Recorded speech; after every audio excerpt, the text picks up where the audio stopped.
right, we left off yesterday talking about y equals x squared, and we did an overestimate using right-hand endpoints. So when I say right-hand endpoints, what I mean is that on the interval 0 to 2, we divided it into 4 strips. So I divided it in half, and then half again. All right, and I went along, so if this is my whole rectangle here, I went along the right side of that rectangle until I matched up with the curve. So that's what I did. So those are right-hand endpoints. So the right side of each rectangle until you match up with the curve. All right, so left-hand endpoints. So if I have y equals x squared, I'm going from 0 to 2. Yes.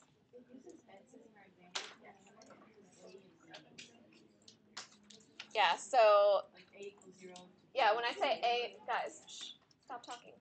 When I say between A and B, that's your interval, so 0 to 2. So 0 would be A, B would be 2. So on your homework, I said like A equals 0, B equals 2. Yeah. So that's just the interval? Yeah, that's the interval. All right, so if I'm doing left-hand endpoints, I want to go on the left of each interval. So I want to start at 0 and I'm going to go straight over. I want to start at 1/2 and go straight over. I want to start at 1 and go straight over. These are the tops of my rectangles. So here are my rectangles. Okay, so the height of the first one was 0. The height of the second one was whatever 1/2 squared is, so 1/4. The height of the next one was 9/4, and the height of the last one was 4. Oh, no, wait, I messed up. I skipped one, didn't I? 1/4, 1, and then 9/4 is the last one. So your left-hand sum, L4, or like your book calls it, left rectangular area, or rectangular approximation method, that's what it stands for. L4 is going to be, the first rectangle is 0 times 1/2. The next one is a height of 1/4 times 1/2. The next one is a height of 1 times 1/2. And the last one is a height of 9/4 times 1/2. So since these are all nice and even intervals, they're all 1/2, you can pull the 1/2 out to the front. So 0 plus 1/4 plus 1 plus 9/4.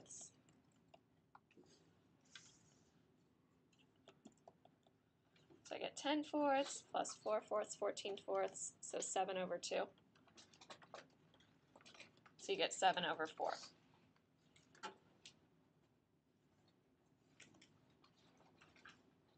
All right, so remember we talked about Archimedes last time. Archimedes did what's called an exhaustion method. So where do you think this is going?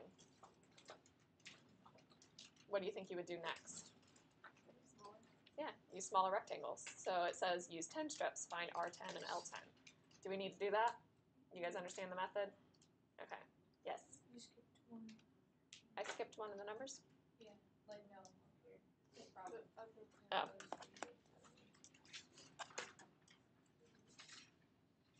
Oh, so yeah, I didn't really skip it. I was talking about sometimes like a right-hand approximation isn't always an overestimate.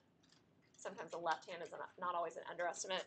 So remember I talked about this example down here where I said, well, sometimes it's increasing and then decreasing.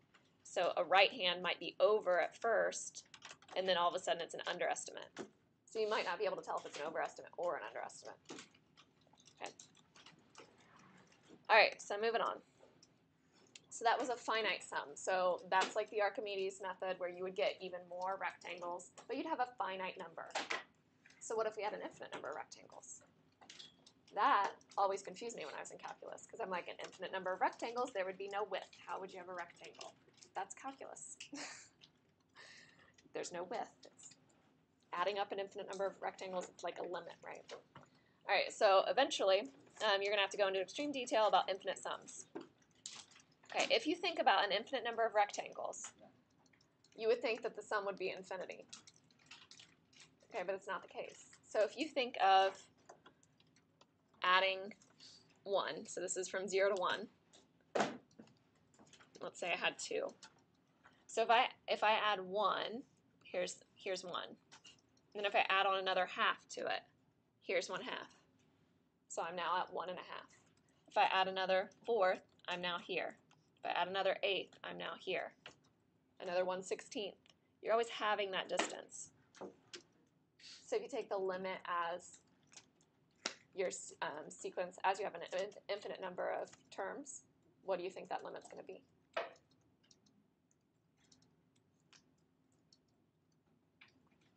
2. Did you guys see it? So you can have an infinite number of things that add up to be a finite number.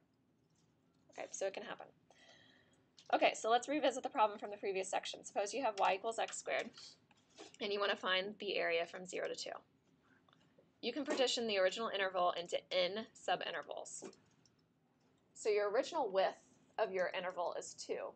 If I divide it into n pieces, each piece is what length?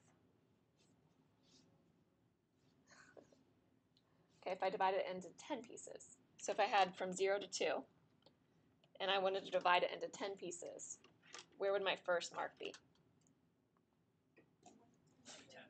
2/10, right? 2/10. The next one would be another 2/10, 4/10. So if I want to divide it into n pieces, each one has width 2 over n. Do you see it?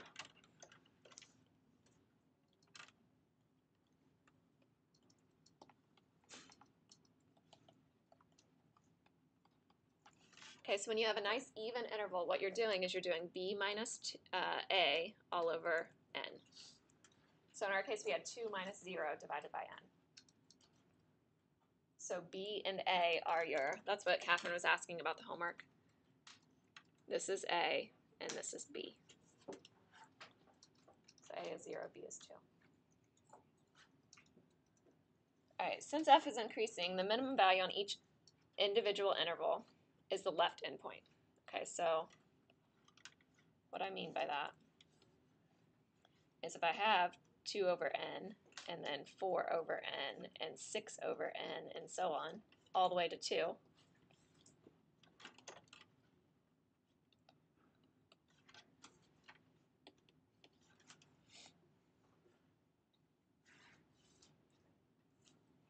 on each interval, the lowest point is the left endpoint. That's going to give you underestimates, right? So we denote each one by m sub I. Each x value, x equals, for each individual interval. For right endpoints, the right endpoints are your maximums, right? So if I'm on 2 sub n, 4 sub n, and so on, I'm going to call my right endpoint,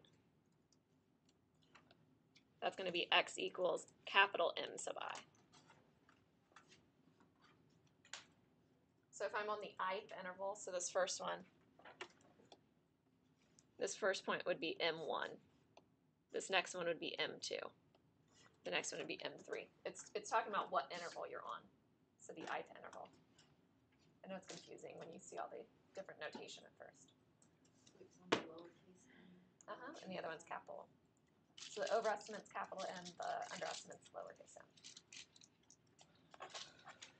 All right. So the upper sum, so if I added up all of the rectangles with right endpoints, do you understand this notation? F of m sub I. So that's saying on the ith interval, you take the x value that gives you the tallest amount. This is the y value. So this is the height. Delta x is the width of the interval. So the width of the rectangle. So what you're doing is you're doing height times width plus height times width plus height times width for each interval. So that's what that notation means. I see confused stares. So you guys understand this. It's just like what we did before. So what we did here is we did the width times the height. The width times the height. Okay, but we're saying we can't write out all of them because we have an infinite number, so we use the summation notation. Okay, so we're going to n right now, which is a finite number, but then we're going to take the limit as n goes to infinity. Okay, the lower sum, the left endpoints, would be f of little m sub I, right? Do you guys see it? So this is the small height, and this is the width. Okay, so let's figure it out.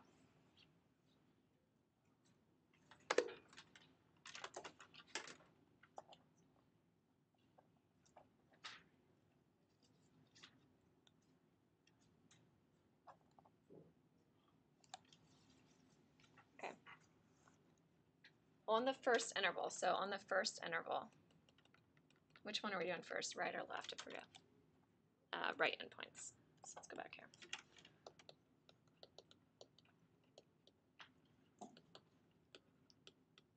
What's M1? So here's my first interval right here.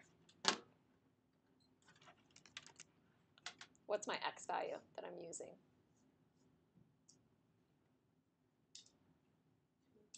Yep, do you guys see it? On my second interval, M2, what's M2? 4 over n. So on my ith interval, what's M sub I? 2i. Okay.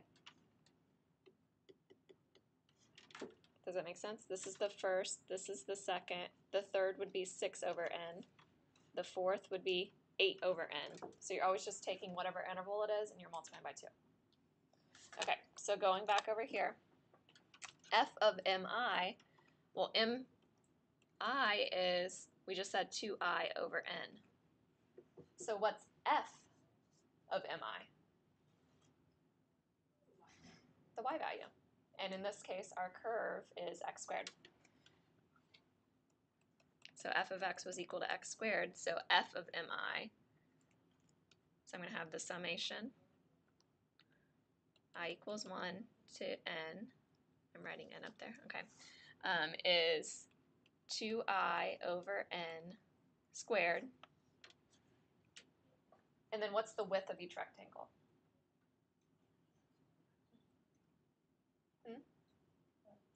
2n. 2 over n, right? 2 over n. That's what we're trying to find the sum of.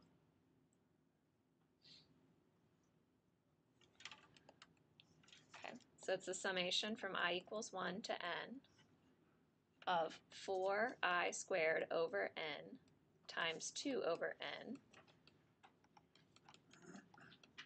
So it's 8i squared over n.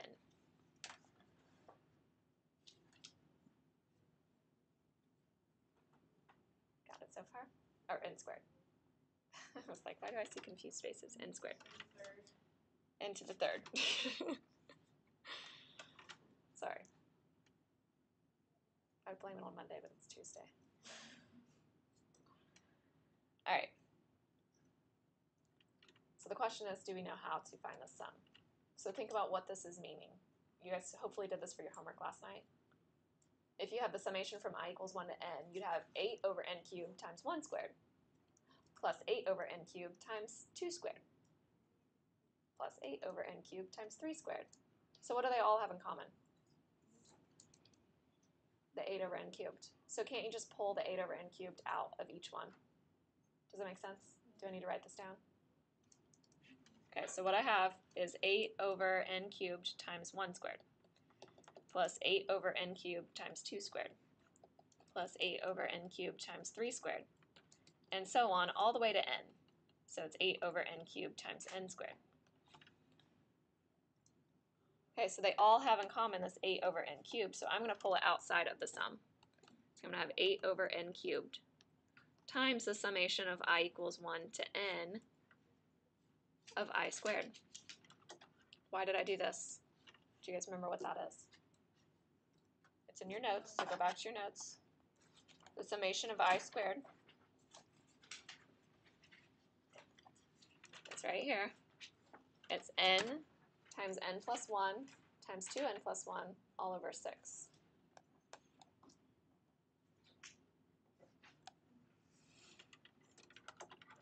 So I get 8 over n cubed times n plus 1 times 2n plus 1 all over 6. And then this is just an algebra problem from here. So we simplify.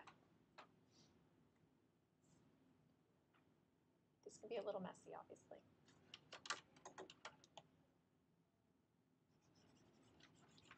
Let me give myself more room. You might need to write in your additional notes if you run out of room. All right, so first of all, the n and the n cubed reduce down to n squared.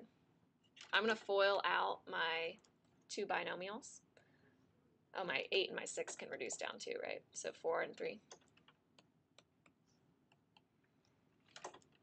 So I have 4 times 2n squared. My outer is n and my inner is 2n, so plus 3n plus 1 all over 3n squared. So I get 8n squared plus 12n plus 4 all over 3n squared.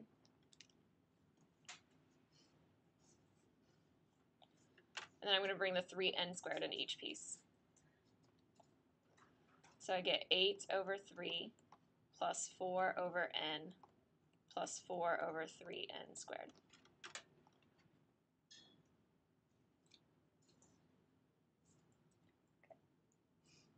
I know it's confusing. If it makes you feel any better, this won't be on your AP test, but this will be in every first-year calculus class, so you're learning it. All right, left endpoints. This one's a little bit harder. So I know the first one is hard, so let's see if we can do the second one. Yeah. Is this On the very last problem, number 10. All right, so left-hand endpoints. So let's go and look at the left hand. So my left-hand endpoints, my little m is 0 for the first one.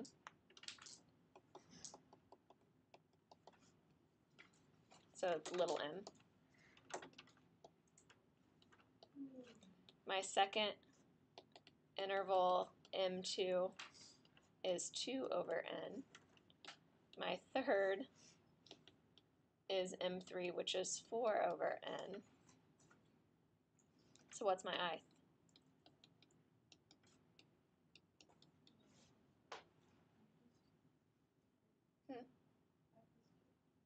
What was it? I plus 2? I don't think so.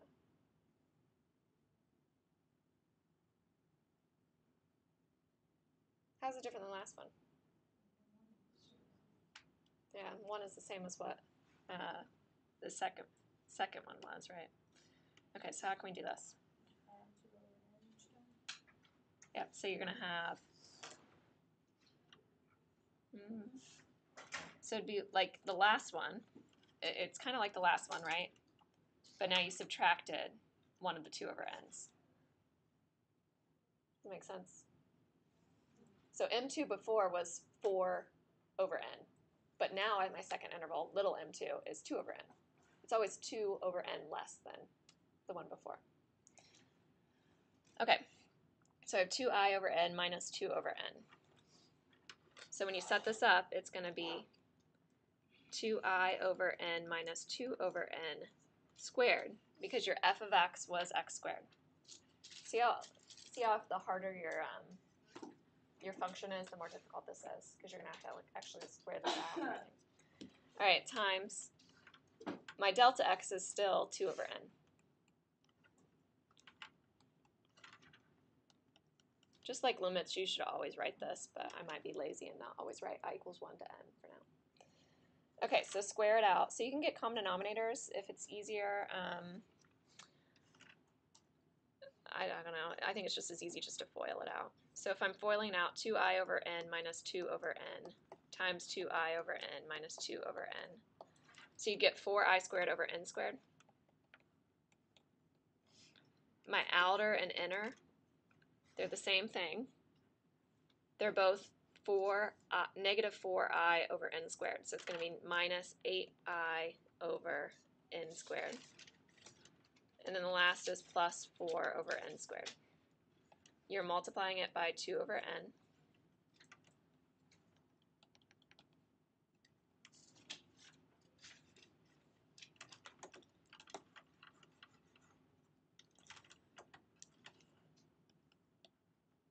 So I get I equals 1 to n of 8I squared over n cubed minus, I'm just bringing this 2 over n in, 16I over n cubed plus 8 over n cubed. And we know we can break up the sum. So I'm going to do a couple steps in one. I'm going to break up the sum. Do you guys remember you can do that? You're just rearranging the terms, basically. And then I'm going to pull out anything that doesn't have anything to do with I. So like the numbers and the ends I can pull out. So I'm going to have 8 over n cubed times I equals 1 to n of I squared minus 16 over n cubed, the summation of I, plus 8 over n cubed, and that would be the summation of 1. So be careful, make sure that you're thinking about what that means. What does this equal here? That I just circled. So it's adding up 1 n times, right? So it's n. So that part's n. This one, that's the Gauss formula. That's the one where it was n over 2 times the first plus the last. Okay, you can go back and look at your formulas if you need to. And then this one here was what we just found. The n times n plus 1 times 2n plus 1 all over 6. Okay, and then you need to simplify. Can I just write etc. and simplify? Okay, you end up getting almost exactly the same thing as what you got. It will be a little bit different though. Like the part that will be different will be right here. The 4 over n plus 4 over 3n squared. But I'm telling you that that part doesn't matter. Why does it not matter?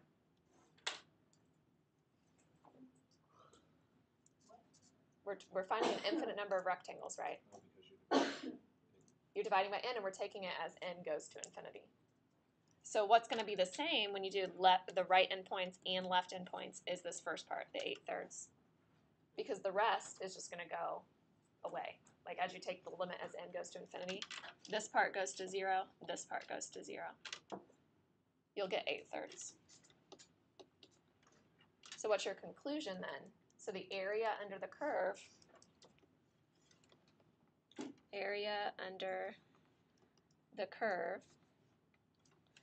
y equals x squared from x equals 0 to x equals 2 is 8 over 3. Okay. Which one was easier? The first one, the right endpoints. So you always want to pick whichever one's easier. The right endpoints will always be easier. So right endpoints are easiest. Okay, and that's just because that your right endpoint is always this thing that we found, the b minus a over n, multiplied by I. Okay, so whatever you found for your width of your interval multiplied by I. Okay, so you guys will have to do one of those on your homework. That's what number 10 is. But you only have to do either right endpoints or left endpoints. I don't make you guys do both. So I would pick right endpoints to do it. And be very, very careful when you do your problem. Okay. So the area under a curve is basically what we just did. You're going to find any points on the interval. So that's going to be c sub I. So this is any point on the ith interval. You can use right endpoints, left endpoints, but you could actually use any point on the interval. You don't have to use right or left. You could use like a midpoint. You could use any point on the interval. It doesn't matter. Okay, I made a typo on this one. Cross out the note. Because that was actually for the next example. So find a formula for the sum of n terms for the function f of x equals 2x minus x squared on the interval 0 to 1. Then find the limit as n goes to infinity. All right, so if you guys need to sketch it out, you can. You're going from 0 to 1. You want n terms. So that means the first one's going to be 1 over n, the second one's going to be 2 over n, and so on. You can pick any point on the interval, so I told you the easiest thing to pick is the right endpoints. What does 2x minus x squared look like? So it's downwards. Does it go? I think it goes like this. You guys can check, but it goes through 0 definitely. All right, so we're using right endpoints, and we are just going straight over.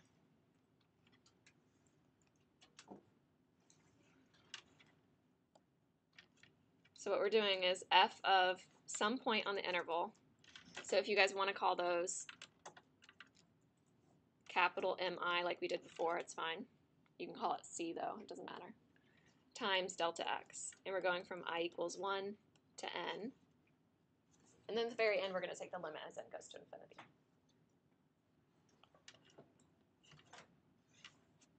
Okay, so what's f of mi?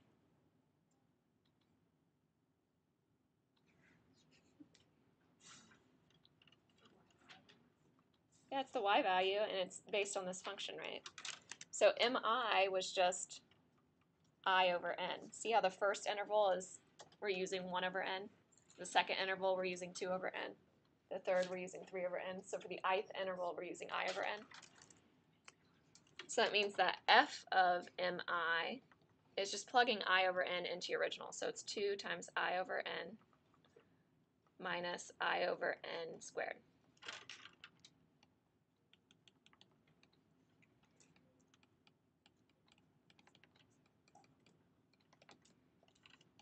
Okay, that's your height of each rectangle. Your width of each rectangle is 1 over n. Makes sense?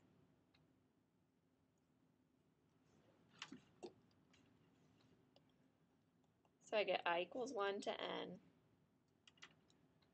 Try to simplify, so I get 2I over n minus I squared over n squared. And then I'm going to multiply by 1 over n, so let's make it n squared on the first, n cubed on the second. So I kind of did 2 steps in one. Break up the sum. So the first one's going to have a 2 over n squared out front, and then an I on the inside. Then minus 1 over n cubed out front, and then an I squared on the outside, or the inside. Is this making sense? I hated these too when I was in calculus. It's okay. We're going to get through it. I think you take 2 over n squared, so there's no 2 and so on. It's just in the first one, yeah. So it's like if you plugged in 1, you'd have 2 times 1 over n squared minus 1 squared over n cubed plus, and then your next one would be 2 times 2, oops, over n squared minus 2 squared over n cubed. So what I'm doing is I'm rearranging it so all of these ones are together. So that's right here. And then I have minus all of these ones. And that's right here. So I just rearranged all my sums. Okay, so Kenzie, if you have 1 plus 5 plus 2 plus 6 plus 3 plus 7, if I had something like that, can't you do 1 plus 2 plus 3 and so on, plus 5 plus 6 plus 7? You can rearrange your terms. That's all I'm doing. I'm just rearranging.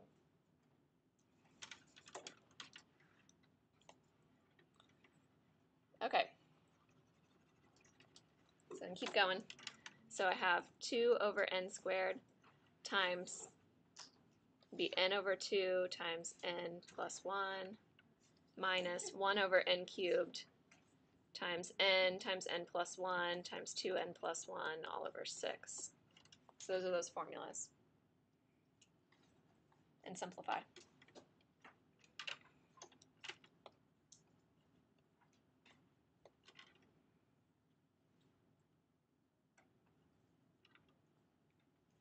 So I get n plus 1 all over n minus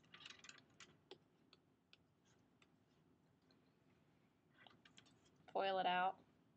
So 2n squared plus 3n plus 1 all over 6n squared.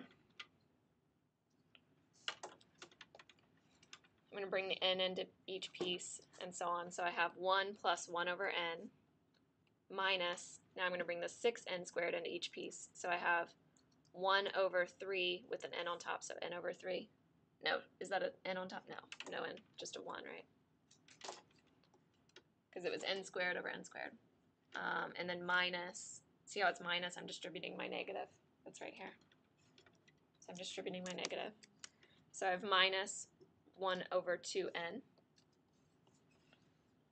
And then minus 1 over 6n squared. So the limit as n goes to infinity of the sum, I'll just let you write squiggle. What does it equal? 2/3. Do you guys see it? Because this one goes to 0, this one goes to 0, this one goes to 0. As n goes to infinity, you have like 1 divided by a huge, huge, huge, huge number, so it's 0. So all three of these go to 0. So you get 1 minus 1/3, which is 2/3. So the area under the curve, 2x minus x squared from 0 to 1 is 2/3.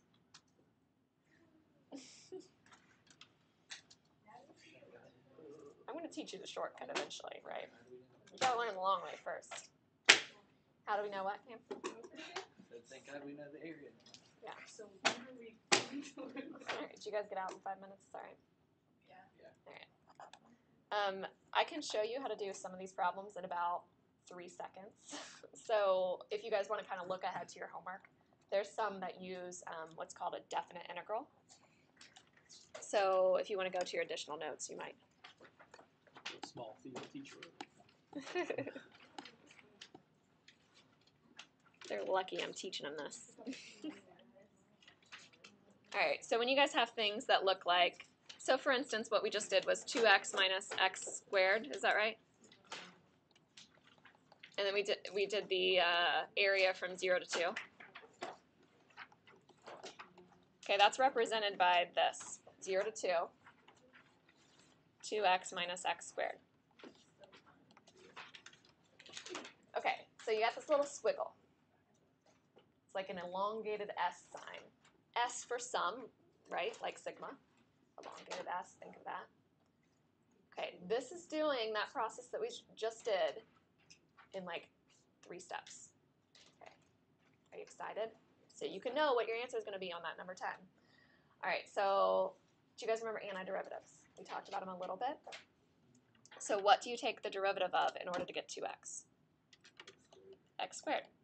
What do you take the derivative of in order to get negative x squared? You know you need the x cubed, right? What number do I need up front? 1/3. Yep. Okay, you're going to go from 0 to 2, so we do a line 0 to 2. You can write parentheses if you want to know it's all of that, but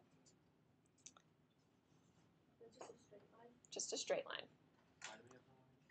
Because now we're going to do something with that line. What that line means is you're going to plug in 2 to each of these, and then you're going to plug in 0 to each of them, and you're going to subtract the difference. So the first thing I'm going to have is 2 squared minus 1/3 times 2 cubed. And then I'm going to subtract out 0 squared minus 1/3 times 0 cubed. We like zeros in calculus. So I get 4 minus 8/3 minus 0. Get common denominator, so 12/3 minus 8/3, what do you get? 4/3. Isn't that what we just got on that other example? All right, so if you guys want to skip ahead to some of your homework problems, you guys now know how to do something like that. Now, notice how I said it was the area under the curve? Okay, that's because this whole curve was above the axis. Okay, when we have curves that go above and then below, and we're talking about area, we're going to have to do some different stuff. So, oh, did we get 2/3? Oh, crap. Did I mess one up? 4 minus 8/3 minus 0.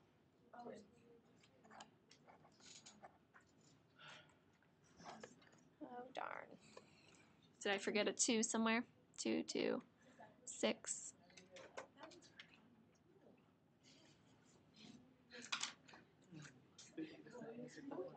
Oh, you know why, guys? It's from 0 to 1. That should be 1. So if you get 1, I bet you get the same thing.